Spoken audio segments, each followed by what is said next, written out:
and welcome to an Organized Chaos podcast. My name is Bobby Quarters. Chaos is here with me. Hey. Hey. So, we're here to talk about some movies, music, whatever else crosses our mind. But here is also the home of the most unbiased, genuine thoughts. We're not going to do anything just to say it, just to make money off of it, because we don't make a lot of money off this. In fact, we don't make anything. We just give our opinions. And our opinions are free and unsolicited, but they're not hateful ones. That is the important thing. Yes. But also, while you're here, please make sure to like, comment, and subscribe to my channel, that is Bobby Quarters, the podcast channel, Organized Chaos Podcast, and Chaos's channel while you're at it. So thank you for watching, and do enjoy.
I need you to fight one last time. Life has been so unfair to you. Your childhood was taken from you. You've been attacked, manipulated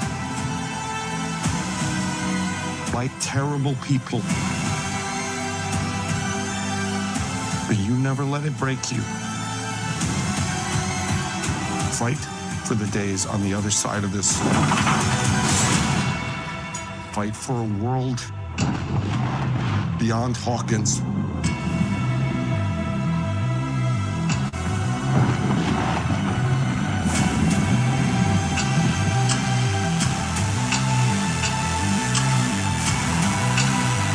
Let's end this, kid.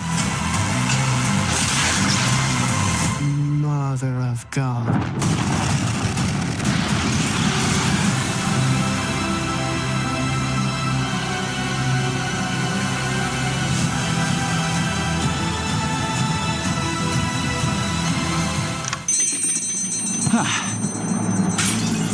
I can do this. Hide my powers and be a normal man having a normal day. Hang on. Starting now. Don't. Everyone thinks they know the Man of Steel. But you've never seen the son of Jor-El like this before. Who am I? What was that? Superman! I'd like to interview you for the Daily Planet. Sorry, no comment. Lois, these are the new interns. I want you to show them the ropes and get... They can help me with the story. If we break this, we'll become real reporters. This is the story of the century. Who is Superman? Lois, I know what Superman is. Huh. You think he's a plane? It kind of looks like a bird. Activate the remote. In the race for the world's most advanced communications technology, a shocking discovery has been made. What was that? Lock your remote and give me a thermal reading result to 6.6. It will take two young scientists into the heart of the African jungle, where a secret hidden for 2,000 years holds the key to the future. This is Karen Ross. 81452 Houston, do you read? You used to work for the CIA, and now you're Travico. Some will come to it for science. This is a big deal, Charles. This is a big find. Some for fortune. A diamond mine of incredible bounty. And some to return home. She doesn't really belong anywhere, does she? No, she belongs here. Together, they will search. My boss, he thought I wasn't going to make it. He sent another expedition. Drawn deep into a mystery. Camp destroyed, people dead, a gray gorilla. No such thing as a gray gorilla. I saw one. And the more they discover, Same hieroglyphics over and over. the greater the danger. What do they say? We are watching you. Help me!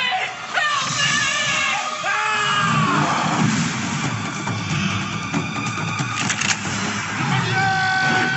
Never saw an animal move like that.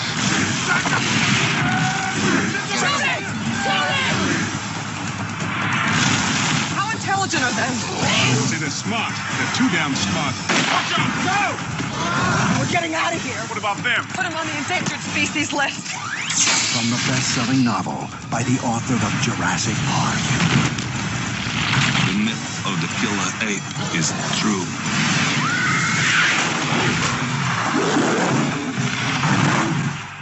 Congo, where you are the endangered species. I can't do it. Okay. We'll do it live. Okay. We'll do it live. Fuck it.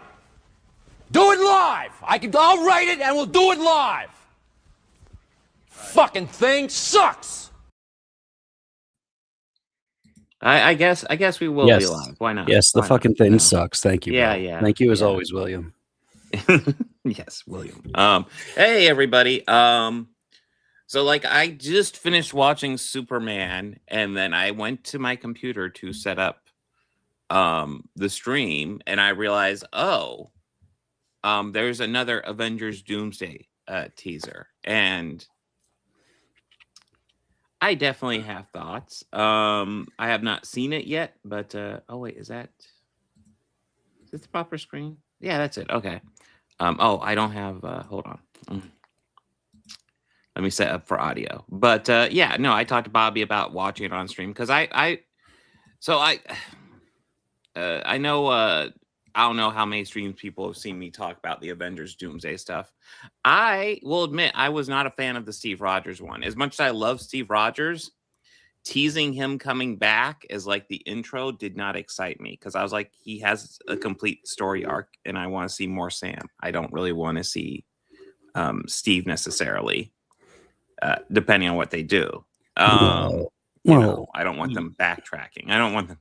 I don't think they're backtracking. No, I hope they're not. I think it has to do with like, okay. Steve went back in time to put all the stones back in this linear stretch of time. Yes. Okay. So in theory, he and Peggy's kid shouldn't exist. So I feel that that kid existing is some sort of breach within the timeline. And that might cause Loki to come and be like, what the hell, Steve? You know, but I also feel because of that is also why we have the Downey Doom. Because maybe because of that, that caused more like the butterfly effect, essentially. Mm-hmm. And or it's either that or something multiversal, and this is causing a giant multiversal collapse of worlds, which is what is bringing the Downey Doom to this world of the MCU. Those are my theories as of right now, and I feel that also that's the same. It's the same thing with Thor's kid, because technically Thor shouldn't be a parent in this stretch of time. He adopted that kid in Love and Thunder. So, you know, Thor shouldn't be a father. He should be the son, you know, like the god of thunder. So I feel that their kids or the lineage of those two characters are going to be very heavily involved with this story, because again, it's messing with the timeline and everything we've learned from the Loki series, that is what the Keeper of Time is. That's my thoughts. And mind you, I don't know. Mind you that these are also my thoughts with someone who isn't as well versed with the comics either. So, well, the MCU is like they definitely borrow ideas from comic books, but it's pretty liberal. I will say with the Captain America thing, it was kind of strongly, at least implied, that like the person Peggy Carter ended up with was always the time displaced Steve. So I'm not quite sure if the kid will quite qualify as being out of time. That being said, based on those two trailers and based on what the end credit scene Fantastic Four, I definitely feel like we have a Doctor Doom out there collecting kids that he thinks will be unusually powerful or an asset to him. Now, I say that without seeing this guy that just dropped a couple hours ago, the X-Men one, it looks like. I'll be kind of surprised if there isn't a kid involved in this one, but like maybe this will be the twist. I know you've already seen it, Bobby, right? Yeah. All right. Well, act surprised. Oh, well. Oh, whoa! I'm having camera issues, so you know what? I promise I will be surprised. I will put my surprised voice on. Like, oh my goodness! I mean, there's something that I'll still get in here that I'm still going to geek out about. In you better, or else I'm driving 2.5 hours to slap you. Well, I will also say, as much as I wasn't a huge fan of the Steve Rogers teaser, I thought the Thor one was totally decent. I would have been happier if that being the first one. And you know what? That kind of also reminded me of first movie Thor. So I'm like, are we getting like OG Thor back? Because I like what Taiko did, but I kind of missed that Thor just a little bit. Yeah, no, I loved Ragnarok. I think Love and Thunder had lots of issues, but I don't hate it. Yeah, I'd not the goats though. The goats were perfect. Yes. But anyways, here's the third teaser, and pretty much all I know about this is the third teaser, and Professor X is on the front. So let's check this out.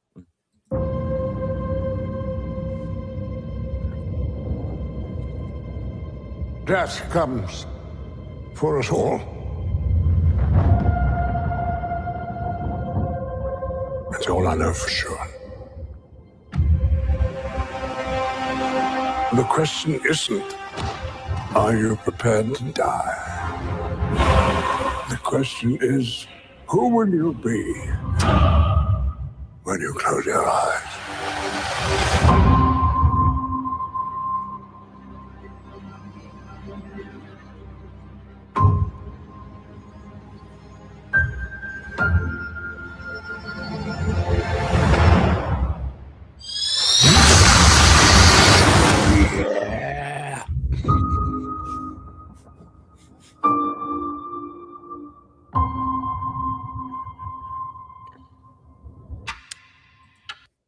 All right, so I think the countdown's silly still, but I do love seeing Cyclops in the fucking class. Yeah, that's like, and it even has like the cross body or the cross torso part of it. That's just like, oh, that's I know there was images of this that leaked, and maybe that's just one part of Marvel's campaign. They're leaking shit all over the place, but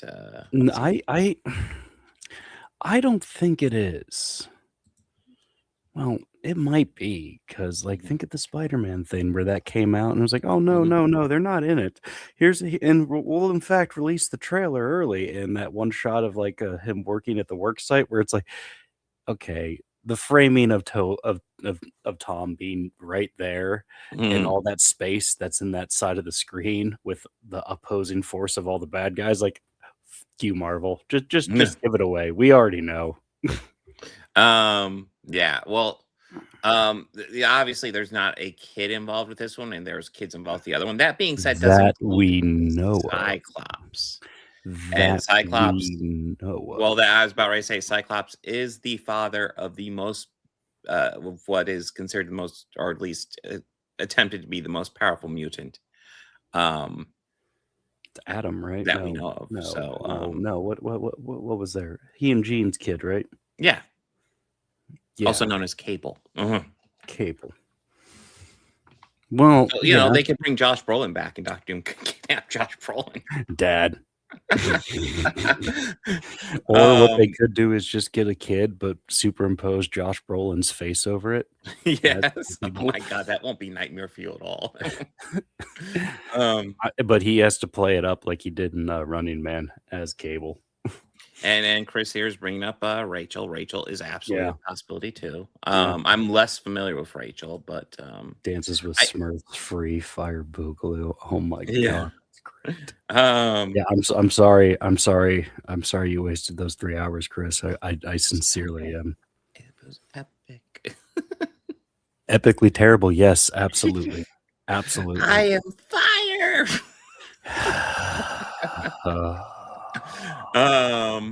But I do love seeing Patrick Stewart and Ian McKellen back in these roles. I think those two have great chemistry, and part of that's because they're Well, also real life friends. So and they've also been spent decades working together, not yeah, doing just in these these roles. Yeah. movies. Well, not just in these roles, like professionally, they have.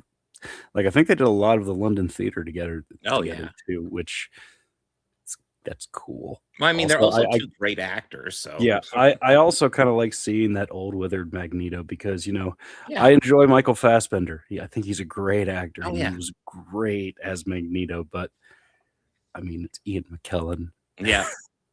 Yeah, no, I actually think Michael Fassbender and James McAvoy did a great job stepping into their shoes. That being said, they are not Patrick Stewart and I Ian mean, I McKellen. saw an interview with Michael Fassbender talking about it. He's like, I'm not even trying to upstage Ian. I can't. Yeah, you can't. He's, Yeah, he's you gotta Ian do your own McKellen. thing. Yeah. He's Ian McKellen. Yeah. But he gave me his blessing, which is still cool. But But yeah, again, I think this is better than the Captain America one, which I think that one was just a really bad one to open up with and gave me kind of wasn't thrilled with that. And even though I'm not super thrilled with maintaining the Fox X-Men, I don't know, kind of want to see what they do with them at the same time too. And again, like even though I'm not thrilled with maintaining the Fox X-Men, I also like bringing back Patrick Stewart and Ian McKellen, so it's really mixed for me.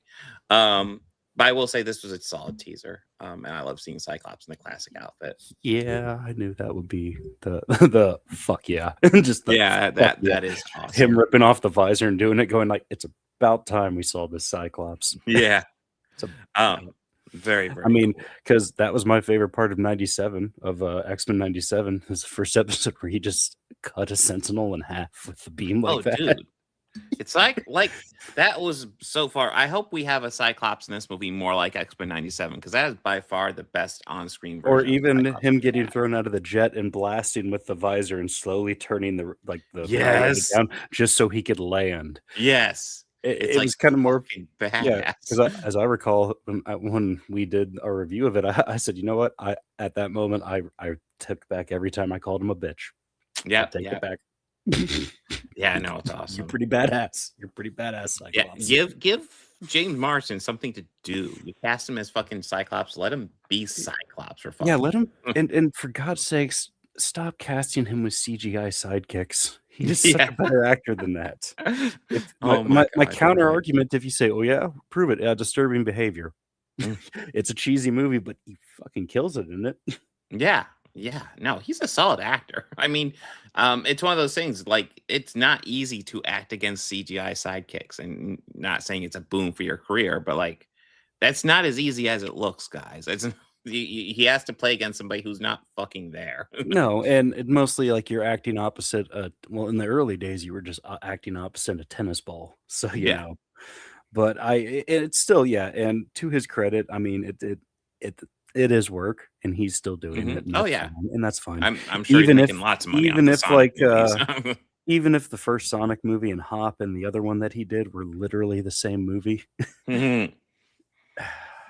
But yeah, just give him something better to do than that. Let him fucking be Scott Summers. Yeah, and in Enchanted, he had plenty of live action stuff to do as well. Yeah. In the 2D stuff where he was playing against 2D characters, he was also 2D. He was. But yeah, I just thought that'd be fun to go over because I haven't seen it yet, and it's been a couple hours, but. Where did you want to start? Because we did not discuss that. Yeah, we didn't really discuss it. How do you feel about starting with the worst? Oh, so my adventures with Superman? Oh, I'm going Congo. Oh, okay. You could be a poop on a stick. You know what? No. It's all right. We'll do Congo first. You could be a poop on a stick. Yeah. I will. Because okay, poop on the stick. God damn it. I wanted to enjoy this a lot more than I did. And it was my idea with Primate coming up to talk about this. And I love this cast. I love this movie. This is just one of those that I watched so many times as a young kid. Like young kid so much. Like I had it on VHS. I still own it on VHS. Like I know it's bad. I know it's tacky, but I think this is definitely one of those that everyone has one of these movies that they don't. I don't care. I don't care. I love this movie. I mean, I get it because I'm one of those guys who will defend the old Masters of the Universe movie. Yeah, that's fair. That's fair. But this movie also illustrates a very real fear that more people need to acknowledge, that a hippopotamus will fucking kill you. Yes, this is true.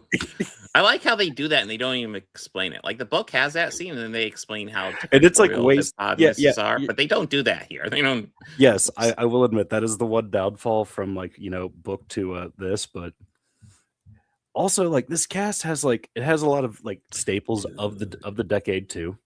Yeah. Like where is it? Grant what is it? Grant I'm trying to read it on your screen, but it's very small. Henslow? Richard. Yeah. Can you not name a movie that you saw him in that decade? I mean, click on his filmography. Yeah, click on his filmography. I'm sure oh shit. I mean, Joe Don Baker's also in this, and that's just perfect. Oh yeah, Joe Don Baker is always fun. Hold on, I spilled some shit. But this is like, it's a pretty stacked cast, which is here I could chat about it while you tidy which is up. kind of shocking because I'll be honest, like I was at this cast, like man, this should be fun to watch, and looking at it on paper. Just one moment. Yeah, I got you. I got you. I told you already. Yeah, no, looking at this, you would think it would be a very great film because of the cast. It is stacked top to bottom. And even for the time period of 1995, at that point, this is still considered a very decent cast. There's Laura Linney, who is definitely up on the rise. Tim Curry right there. That's a box office guarantee. Ernie Hudson as well. Still going strong off of Ghostbusters stuff. And there's also a lot of up and comers at that time. Dylan Walsh, he was a character actor, but he's very good. He plays the Peter Elliott in this. Now, because at that time he was getting consistent work. Now he does a lot of TV, and he got really big from doing Nip Tuck later. But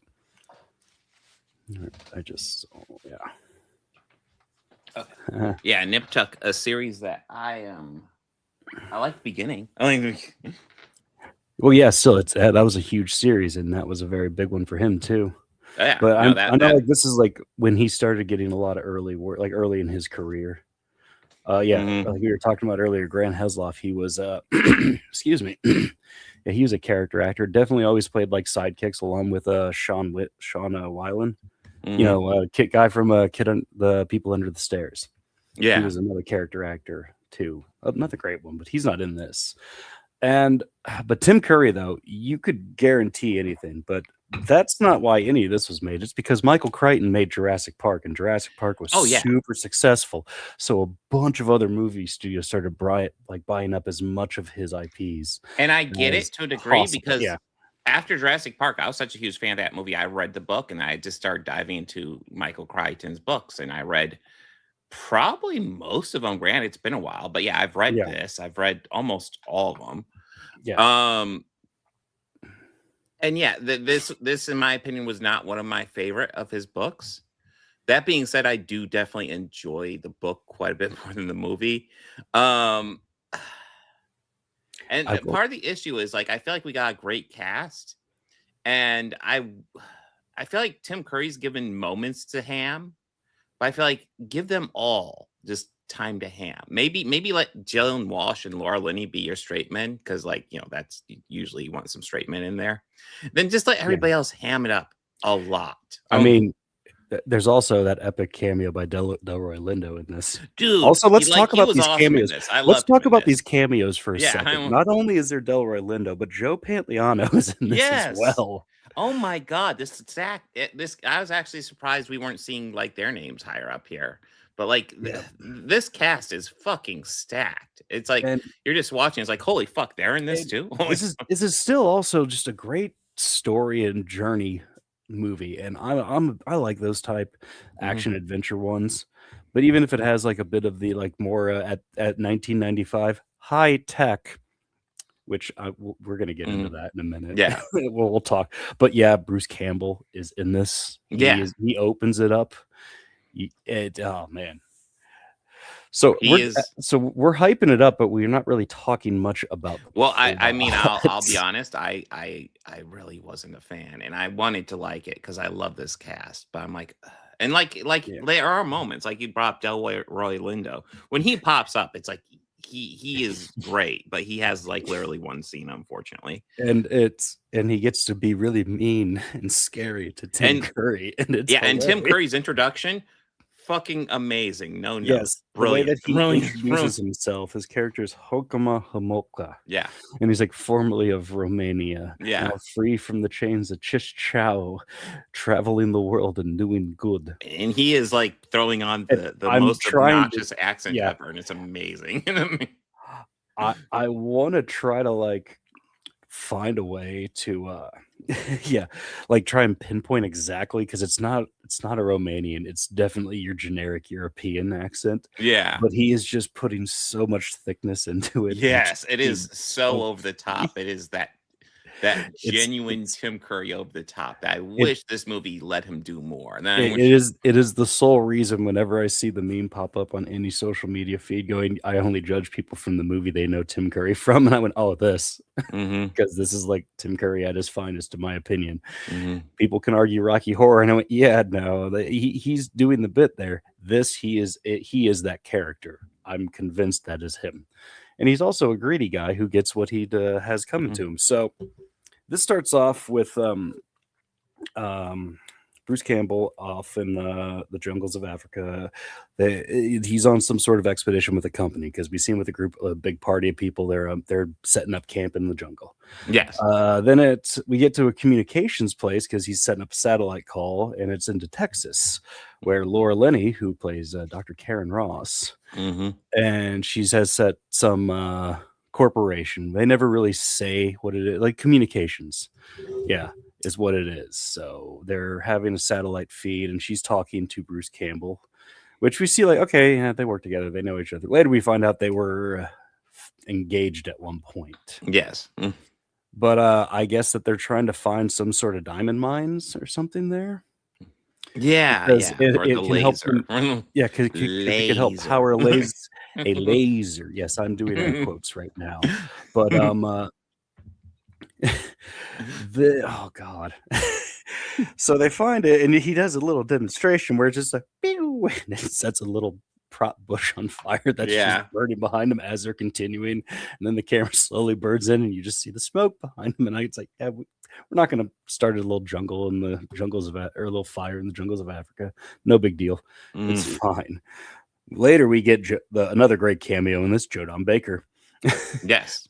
Who, oh God. He gets a little bit more than a cameo, although he's only in that one room, I think, throughout the entire movie. But like, there's that one point when he's on the golf cart. I think that's right. Yeah, there is something like that. And he and her, she's driving him to the communications room, and during the conversation where they try to call back and then they see Bruce Campbell's entire camp has been attacked. Then we go, what the hell? Then we get to go see what happened over there.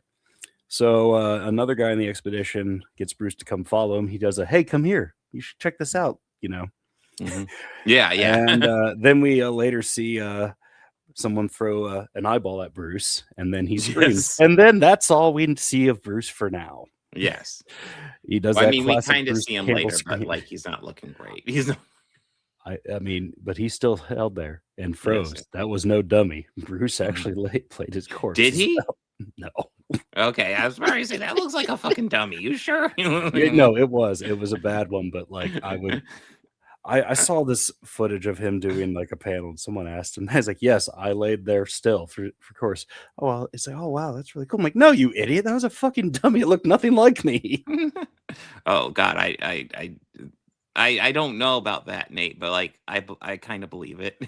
Someone in an interview asked Bruce Campbell, Yes. "Do you regret Congo?" And he said, "No, the check cleared." No. Yeah. Oh wow. Was it face? Oh, we don't have a donate button, but thank you. That's awesome. I mean, I do on my. I mean, I have a super chat button. I don't know if you're monetized, Bobby, but like, I'm not. But you can set up like a PayPal link or something on yours if you want. But okay, yeah. But yeah, I should have a super chat option. Oh, and I also want to bring this up because Chris is saying his favorite Tim Curry is Muppet Treasure Island. Okay, but Tim Curry was a Muppet in that movie. True. He just acted like a Muppet, which was phenomenal. For me, like I always have trouble choosing my favorite Tim Curry because it's really just a trilogy of 3 that I like for just distinctly different reasons. Obviously, it's Rocky Horror. Yeah, Rocky Horror. Yeah, Legend, because holy shit, it's Rocky Horror, right? Yeah, it's. And then the third one is Clue. Yeah, and Clue is also great. Very different reasons. Yeah. Legend, he plays the fucking devil, and it's like holy shit. That's yeah. awesome. I may hate Tom Cruise, but I'll watch Legend solely because of Tim Curry. No. And also, it's kind of hilarious to see Tom Cruise hopping around the trees like an elf person. It's like, yeah, bring this Tom back. That's the Tom we want to see. Yeah, he did his own stunts in that too. That was him frolicking. I knew it. But yeah, dude, Tim Curry is the devil in that movie. He's so wild. He is Satan, and he is just deliciously cold-hearted. I mean, to give you an idea, like when I brought up Legend, I actually forgot Tom Cruise is in that because every time I think of Legend, I think of Tim Curry. Yeah. Yeah. And then like Clue is just like, him not wearing makeup or anything. Well, I'm sure he's got some makeup, but like he just looks like a normal person.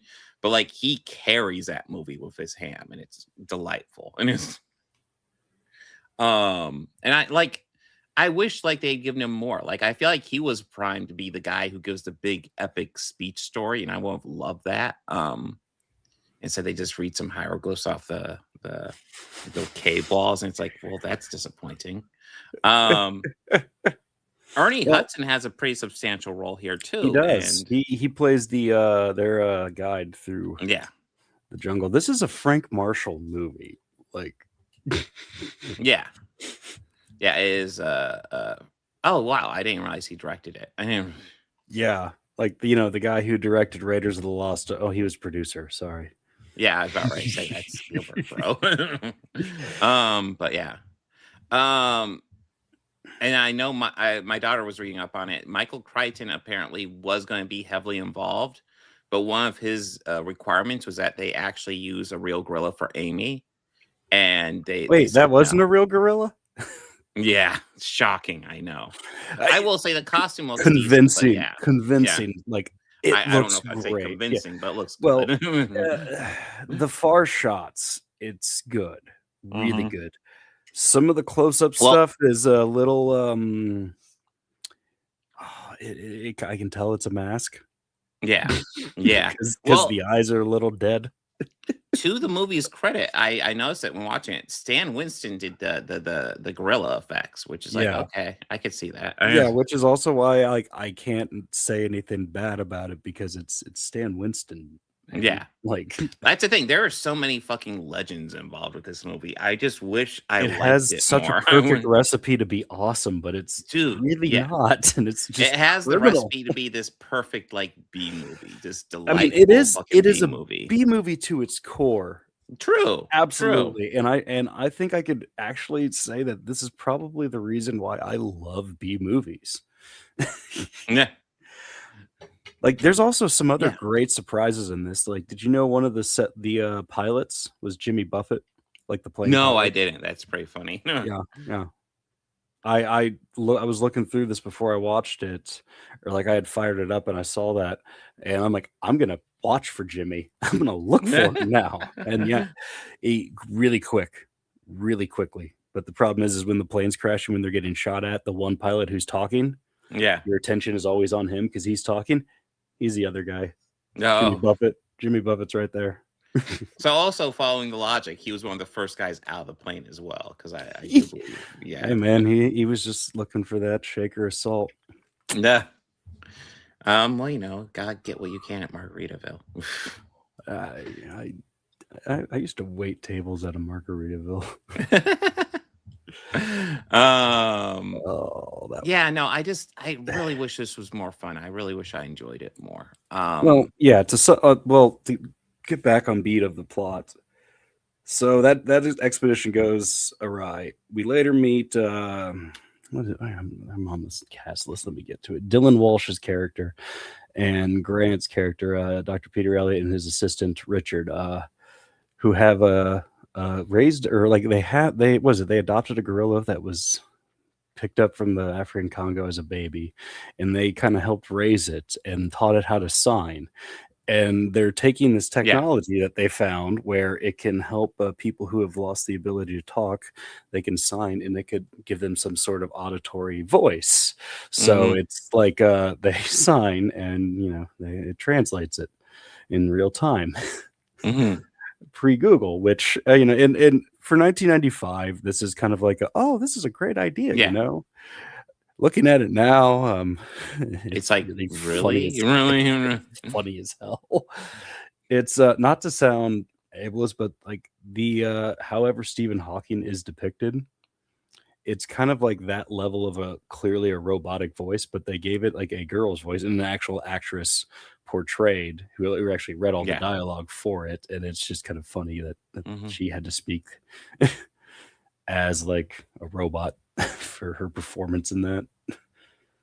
So I do think it's interesting. Wow. So Ernie Hudson said that playing the character of Captain Monroe Kelly is his personal favorite of his career. Yeah, I could tell he was having fun in that role. Oh yeah, no, he comes off like he's having fun. Yeah, these kids they get the idea to take Amy back into captivity, the gorilla. So they go to take her back there. Tim Curry helps fund it.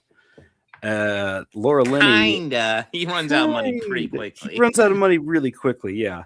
And then Laura Linney was sent her by her boss, Joe Don Baker, to go retrieve the diamond and all the missing tech from their company's expedition that we saw go awry earlier. So that's how all these characters intertwine now. And now they're on the way, and it's hard to get into Congo. They have to kind of break some laws, fly in illegally, go jump in. It's very action and adventure from there. Yeah. It's a wild. It's a wild time for them just to get there. Yeah. And then they have to survive in the jungle. So it's like kind of the stuff of what a great action and like epic journey sort of movie has to offer. But it's wild. And then when they get to the end, it's killer apes. Yeah, killer apes. That's what happened to the other crew, and they're ones that are just in silver, like gray ape outfits, and they look real scary and mean. Yeah. And they seem pretty like they're going to beat the crap out of all of them and kill all of them. And then Amy comes in with her glove and calls them ugly and tells them to go away. Yes, and yes. they do. They're like, oh, and that's she hurt her feelings. She hurts their. Yep, she hurts their feelings, and that's how the movie ends. But yeah. Well, there's also the laser, but yes. Oh yeah, there's also a laser. Yes, that's that. So what all of this was about was a laser, and Laura Linney kills a bunch of the gorilla. She turns one into like Ape Skywalker by cutting off its hand. And, oh yeah, no, she puts together the laser and just gunning through gorillas at the end of this, and it's like, whoa, I did not remember that. Oh, so I looked something interesting up. So I think I got to look up the name because I want to make sure I say it right. But it's one of the travelers that was with Ernie Hudson, like his number one guy. Okay. He played Killer Croc in Suicide Squad. Oh, did he? No. I looked up because I was like, I wonder if he's done anything else, and then looked, I was like, no fucking way. That's awesome. Yeah. But oh man. Yeah, there's a lot of so every gorilla in there was a performer and a puppet. Yeah. It talks about here, executive producer and director Frank Marshall originally intended to use computer work pioneered on Jurassic Park for the gorillas, but opted for models as the computers weren't capable of reproducing hair, which they're still not great at that one, although they've gotten better. And yeah, the gorillas look totally decent. The animal animatronics here actually look decent. I don't know, the whole I just wish this movie had let itself cheese so much more. I wish it leaned into the cheese. Yes. Yeah. Oh, because it had potential. Here it is. Yeah. Like Adwell, his name is Adwell Akinyoki. I'm butchering this. I just know I am. But yeah, I clicked on it, and the first thing that pops up is like Killer Croc. Like he was Killer Croc. That's kind of awesome. That's awesome. And Ernie Hudson, strangely enough, hasn't really aged too much. But yeah. No, he was. Yeah, this is another role that he definitely was having the time of his life playing. I could tell he enjoyed himself in this. Mm-hmm. Like, it's more to talk about the people in this than the movie itself, because I know, yeah, because I like the people in this. The people in this are amazing. I mean, I just wish it was I wish it was like all the ingredients are here to make this like B movie classic, but then nobody talks about because it's kind of dull and it's kind of frustrating. It's kind of a lemon. Yeah, but I love this movie. Love this movie. Oh, I love it so much that Tim Curry's looking for the lost city of Zinj. Zinj. His delivery is just so over the top and ridiculous. Like I said, they need to give him a nice meaty dialogue, because that would have been a glorious scene. And like if he could have more of the dialogue that he had to introduce himself into this story, throughout it, like some full on monologues, even that one at camp, like figuring out like what happened in this first expedition. Oh yeah, he's that's why he's wanted to come the whole time. He's looking for gold, and we find out he's in it for himself. And there's always the one guy who will steal the diamonds and will die with them in his hands. Mm-hmm. And that's exactly who he is. And I wish they'd actually leaned into that a bit more, because like I think they kind of had fun with with just talking about how obviously that's all he's doing. Yeah, well, I mean, they kind of did. I kind of watching it again this time, I realized that. So like they're all like staring down like the silver gorillas, like just looking serious. He's just, you have to help me out. And they're like, do you not read the room right now, man? Like. And he's just running around like, did you not see any of those? And they're all just trying to remain calm. This is literally his first shot in the movie, which it's like he's cheesing it up like instantly. I'll give him the credit. Whole thing with Amy, There's people in the audience, and I think like One of them is supposed to be. I just saw it. Yeah, there were like it's a couple talking, and it's a financing sort of thing. Yeah. But yeah, it's a very early role for Dylan Walsh and Laura Linney. I don't think I was really familiar with them when I first saw this. In fact, I can pretty much guarantee you I definitely wasn't familiar with Dylan Walsh because I didn't get more familiar with him until I started watching Nip Tuck. Probably at least like 10 to 15 years later. I don't remember exactly where the time difference is, but the mom in the Goonies Goonies was a while later. That's it. The mom in the Goonies was in the audience. She was the wife to that guy. Oh shit! She's the one who said, "I know this. It's of course it's not Mr. Ed." That was the mom from the Goonies. I knew her from somewhere. But yeah, give them credit though. I did look at some of the filming locations, and they did film some of this in Africa and a lot of it in Costa Rica. But like it visually, it's a beautiful movie. It looks great. There's some really cool action set pieces, like even that scene with the flare guns, the airport scene. Dude, that flare gun bit is like such a Michael Crichton thing. It's like I barely remember the book, but I guarantee you that was from it because like he loves to like out science shit. So like when they're shooting the heat seeking missiles, heat-seeking missiles, and they go out to the plane and start shooting flares to bring out the heat-seeking missiles. Yeah, that's such a Michael Crichton thing. He loves shit like that. Oh look, it's Bruce Campbell's hand. he held that pose. Well done, bro. Well done. Dedication to the role. Like there's like 3 months between the shooting of the beginning and the end. He just held it the whole time. Yeah, I just genuinely wish I enjoyed this more because like it's got the perfect cast for cheese and it's such a cheesy premise. Oh, that's right before he dies. Yeah. It is also one of those greatest I'm fucked and I know it faces. Yeah. Well, like they go to the like there's for the most part the body count isn't too terribly high until they get to the city. Then when you get to the city, just everybody gets fucking slaughtered and a lot of them pretty much off screen. Pretty much everybody gets everybody pretty much gets slaughtered except for Dylan Walsh, Laura Linney, and Ernie Hudson, and that is it. And then, I guess Amy makes it as well, but she stays in the jungle because those are her gorillas. And I love pretty much Tim Curry's introduction and Delroy Lindo's whole scene are like the highlights for me because I thoroughly enjoy both of those. Joey Pants wasn't even in this too much. Like he was there and then he was gone and then he was there and then he was gone, never be seen again. Yep. But he does clear them from customs, which was very nice of him. But anything you want to add, Bobby? No. Okay, I guess I've talked enough about this movie. Yeah, we're going on to My Adventures with Superman. Okay, yeah. Which I thought this was okay. Yeah, it was okay. I didn't hate this. This was just okay. No, for me, like watching this kind of almost gave me flashbacks of like when I was a kid watching a Saturday morning cartoon. And I get like for me, like that almost kind of surprised me because this is a Superman cartoon produced for Adult Swim, I'm pretty sure.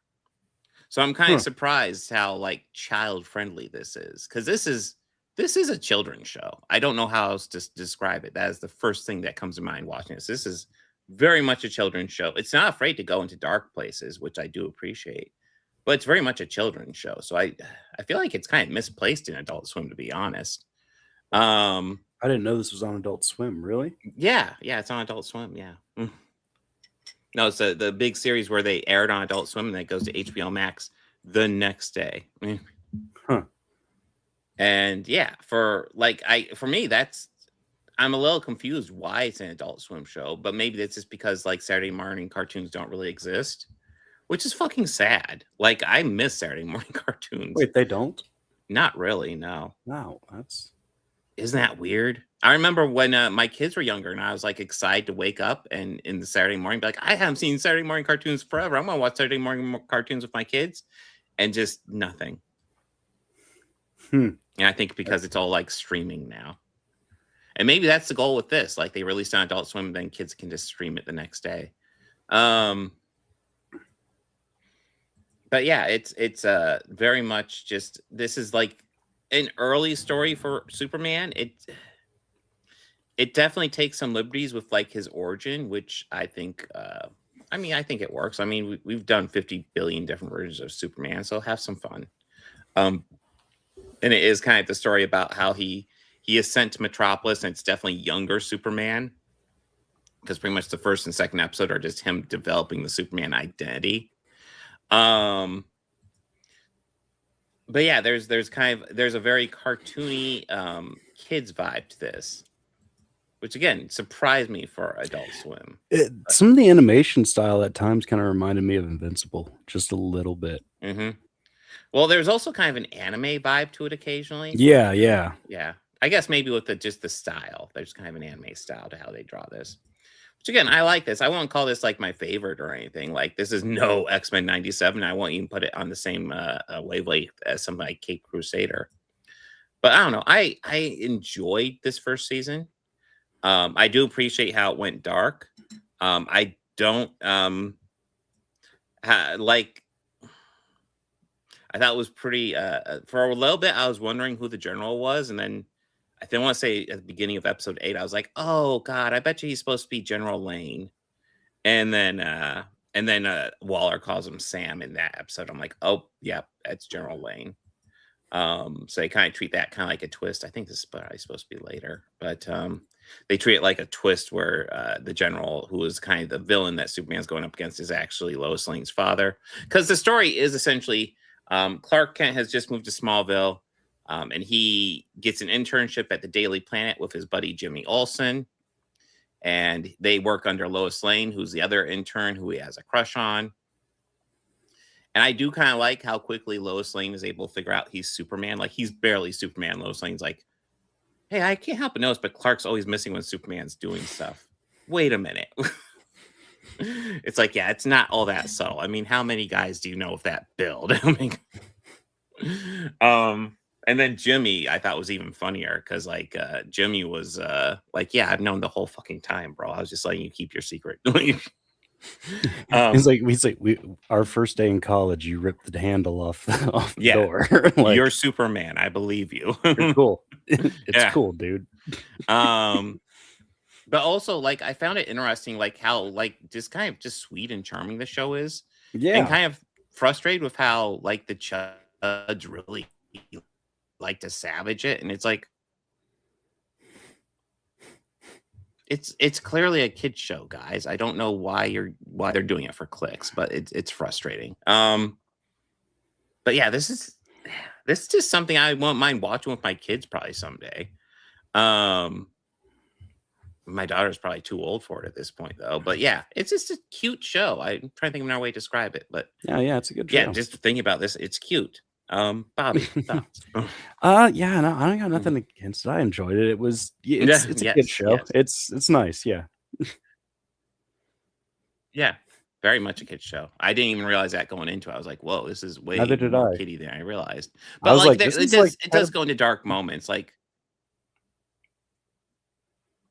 what'd you say? No, nothing.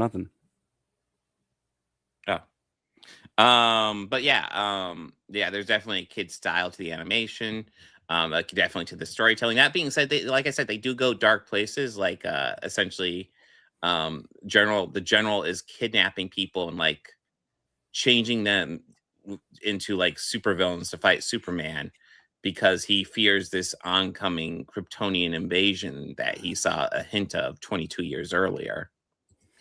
So like, this show definitely goes to some dark places. It's not too dark though. And I think the best kid stuff shouldn't be afraid to go to dark places. I mean, the X-Men animated series definitely would go to dark places, as would the Batman animated series. And I think that's totally a good thing to do occasionally with kids shows. Don't go too grim dark, but like, you don't want to do Eli Roth or something, but like, no. But yeah, don't be afraid to explore darker subjects and stuff like that. So yeah, I like, I don't love this, but I enjoyed it. Like, it was fine. That's kind of just my whole takeaway. It was fine. I enjoyed it. Fine, It was fine. Anything you want to add, Bobby? No. Should we just go on to Stranger Things then? Yeah, let's move on to Okay. that. The Stranger Things series finale. Do you want to start or shall I start? I don't know. We really haven't talked about it. Like, overall, real how quick, did you spoilers? There will be spoilers. Yeah. If you Overall, haven't seen how it, did go check it out. yeah. Overall, how did you feel about it? I mean, overall, I like it, but like, I definitely have complaints. I definitely have issues. First of all, I think the best stuff was when they were fighting Vecna, and then like they finished the fight with Vecna, and I'm like, this feels super early in the episode. And I turn it on, and I realize there's 55 minutes left. Yeah, and that is all fucking epilogue. Yeah. And I'm not gonna lie, when I first turned on the timer, I was like, oh, what's left? And then they leave the upside down, and they end up pretty much captured by the military. I'm like, oh yeah, they got to deal with the military. And then that's when they drop the entire military storyline. Yep. It's gone. 18 months later, epilogue. That annoyed me. So yeah, if you're expecting some sort of or something or anything with the Linda Hamilton's character, no. She pretty much, I think she gets a cameo in this pretty much. But like there's no resolution.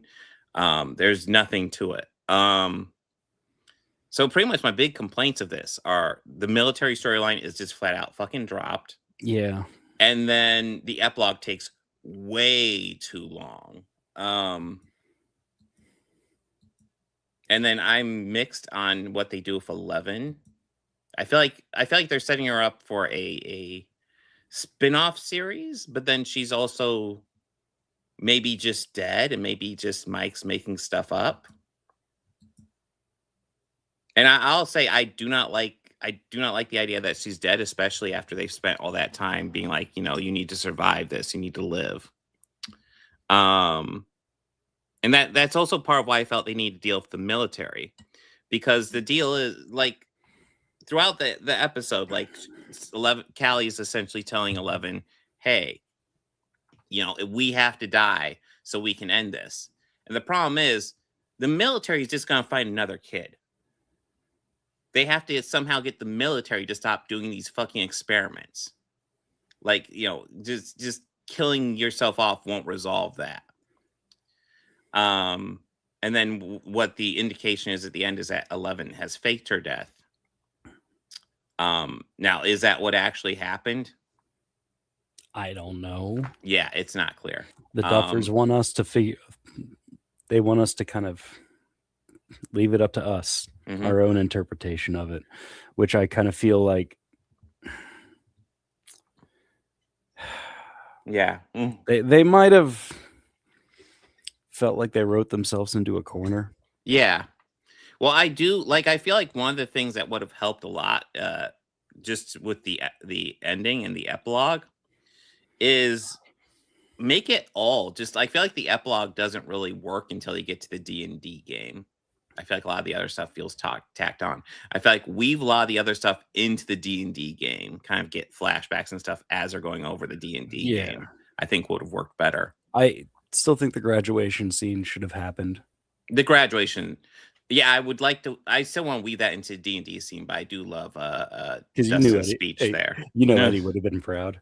Yes, I do love that. I think definitely figure out a way to leave that in there. But yeah. I mean, I think the proposal scene was unnecessary. We could have just had Joyce and Hopper pop up with rings on their hand, and that's plenty. Yeah. Before we even get to the epilogue, I did appreciate the fucking the abyss, the base where fucking Vecna was keeping the kids was actually just the mind flayer. I did appreciate that twist of them just finding this giant fucking D&D style monster. Yeah, I thought that's like of course. Like I wasn't expecting it, but when that happened, it's like, oh, of course. Yeah, they got. And they talk about we got to figure out a strategy to start hitting its hit points. It's like, of course you do. Of course you do. Stuff like that I appreciate. So like I overall like. I think I overall enjoyed this, but like, yeah, I feel like the last hour lets me down. The first hour Yeah. totally works in my opinion. First hour is great, and I would say Yeah. for me, the first hour, the most satisfying as like just a fan of the series was Mhm. watching Joyce cut his fucking head off with Oh the yeah, axe. no. So 11 gets the death kill, but like Vecna's trying to rebuild. You can see he's trying to resurrect himself, and Joyce just walks over and just chops his head off. And With she a does fucking not do it axe. quickly. She is No. just one chop at a time with the walloping that thing off, and she wasn't good at it, enjoying but it. oh yeah, no one was really stopping her. Yeah, and yeah, she was like, "How dare you fuck with my kids?" Yeah. And it's like, okay. By the way, Joyce goes from never being in the Upside Down to being in the Upside Down and the Abyss all at once very quickly. But yeah, no, again, it's mixed feelings. I think ending a series like this can always be awkward, and Yeah. this one is no exception. But yeah, what are your thoughts, Bobby? Yeah, I'm with you on a lot of it. I Mhm. enjoyed the first half of it. Yeah. Even like when that moment happened, I even like kind of paused real quickly. I was like, oh. Well, the military, I guess, but okay. Mhm. And just was like, okay, whatever. So, and then they came out of the Upside Down, the military go, all right, cool. Here's where it's going to get fun, Yeah. Because let's face And- it, an argument can be made the military has been the real villain the whole time. Yes, Yeah. Vecna has been much more of a direct threat, but the military started this. Let's be real. Yeah. So at this point, it's like, okay, cool. This is where it's going to get really fun. And then that got resolved very quickly. Here's a It got spoiler. yeah. I guess right before the Upside Down imploded on itself, they couldn't find 11. They all go to look and then look over at the portal, and she's standing on the other side of it. Mm-hmm. So, what we are told as viewers at this point is that she was in it when it imploded on itself. Mhm. So she's gone.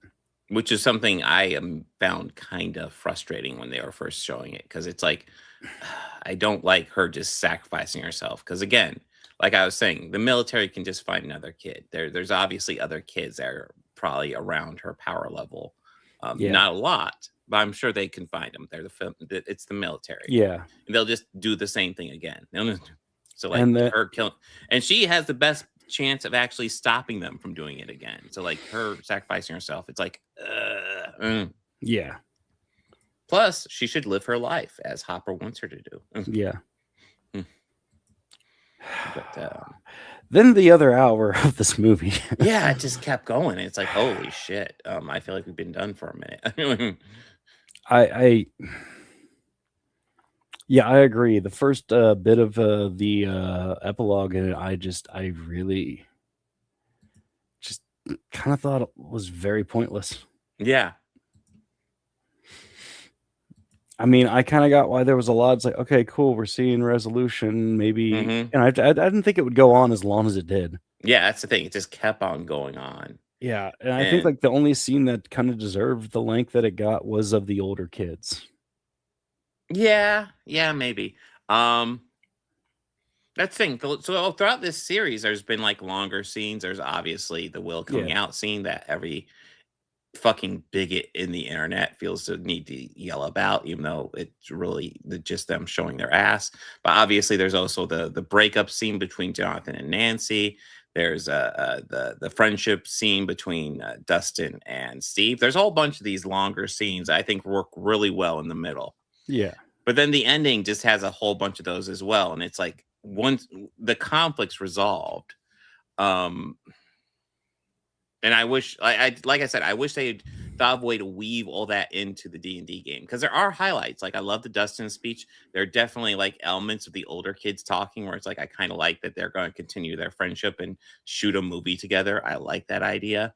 Well, but I feel like they kind of weaved it together more succinctly. I kind of think it's one of those like what I got from that scene was kind of the moment that they all had right after they said it. Mhm. They were kind of silent and didn't really say anything. Yeah. I think it's kind of all they know. They're just going to make those plans, but they're not going to see. Yeah, will they actually follow through? Yeah, will they follow through on it? That is a big question. Yes. Yeah, and that's kind of what I got from that scene, because just based off of how old all of them were, Yeah, that age, they're all living their own lives, and yeah, and like stuff like the stone. I feel like this does set up like spin-offs, and that doesn't necessarily frustrate me. And I actually kind of am assuming part of the reason they didn't resolve the military thing is they plan to do probably some sort of spin-off with that. But I really don't think the military should be a spinoff. The stone can be a spinoff. The adventures of Levin in that small town, if they want to pursue that can be a spinoff. But the military is a major plot point that should have been resolved. And that's really frustrating that they didn't.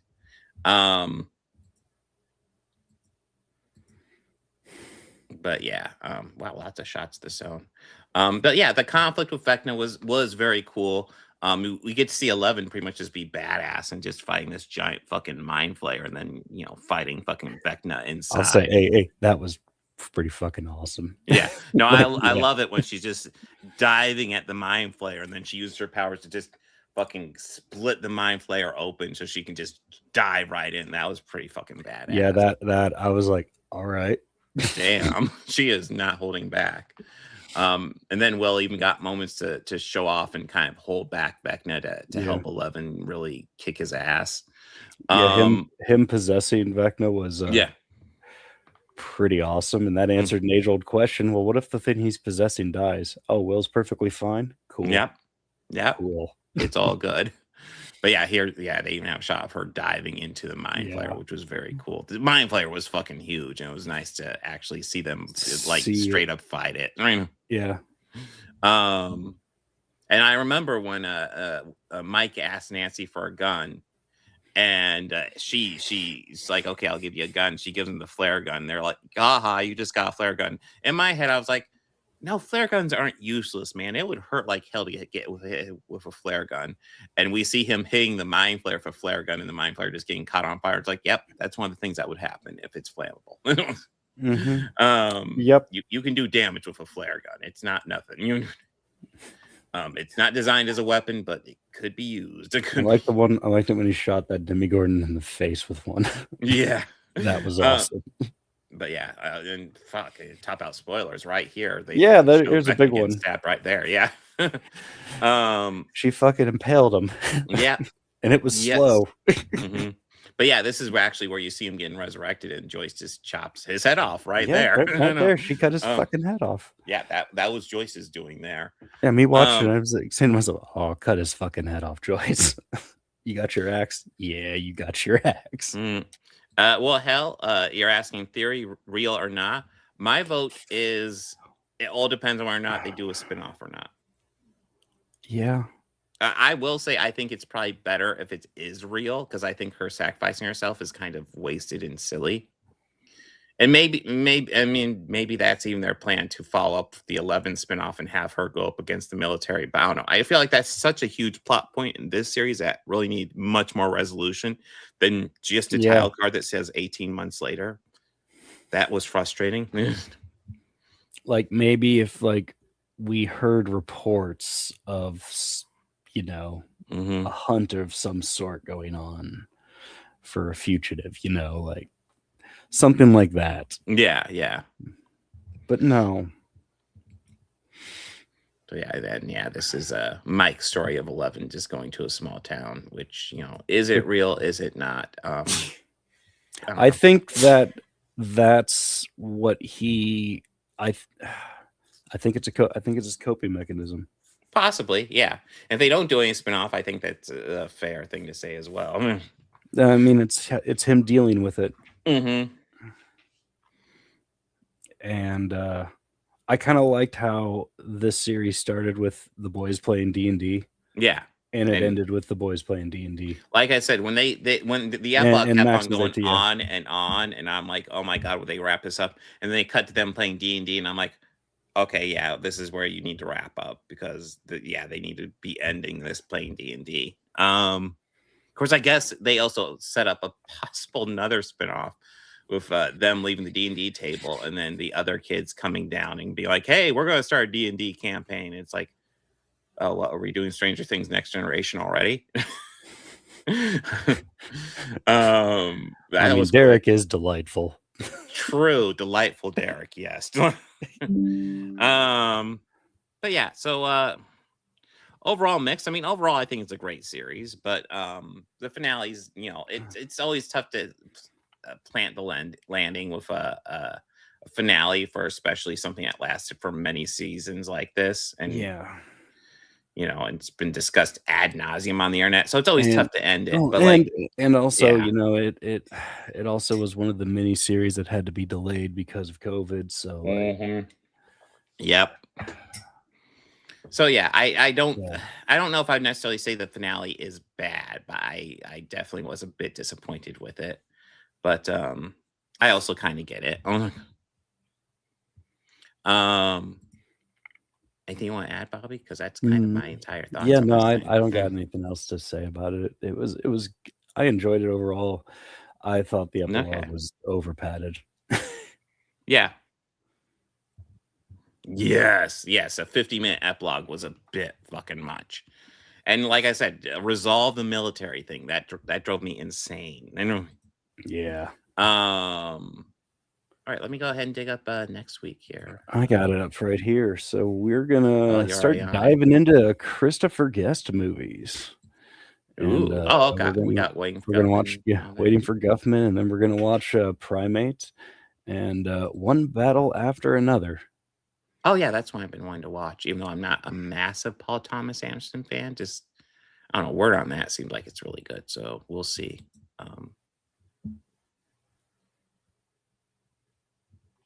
Oh yes, there it is. I just brought it up now. Primate should be fun. Primate. Are they finally doing that? Yeah, no, it's supposed to come out on January 18th. So I haven't seen anything for it yet. I've seen ads for it. I haven't. It actually looks like a lighter take, so it could be interesting. Like it. In case you're wondering, he just highlighted Night of the Seven Kingdoms. So if you're wondering what we're talking about, that's what we're talking about.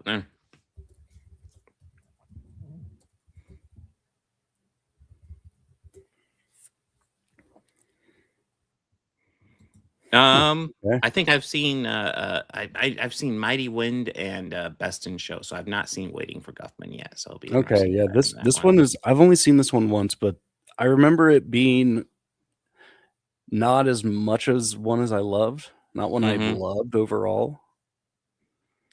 But this is essentially about theater people. Okay, that doesn't surprise me. Yeah. But yeah, so because that's about theater people, and Best in Show is about those dog show competition people. Yes. And the Mighty Wind is about the Prairie Home Companion show. Yes. Yeah, it should be fun. I mean, I like Christopher Guest anyway, so I'm always down for diving into it. But yeah, so Waiting for Guffman, Primate, and One Battle After Another. I should be live on Saturday, and then there should be a Shillcast tomorrow. I don't see myself being able to be involved because I'm working tomorrow night, which sucks. But yeah, you should be able to get Dane and Eric involved with that. Oh, the mighty wind breaks all over, Chris.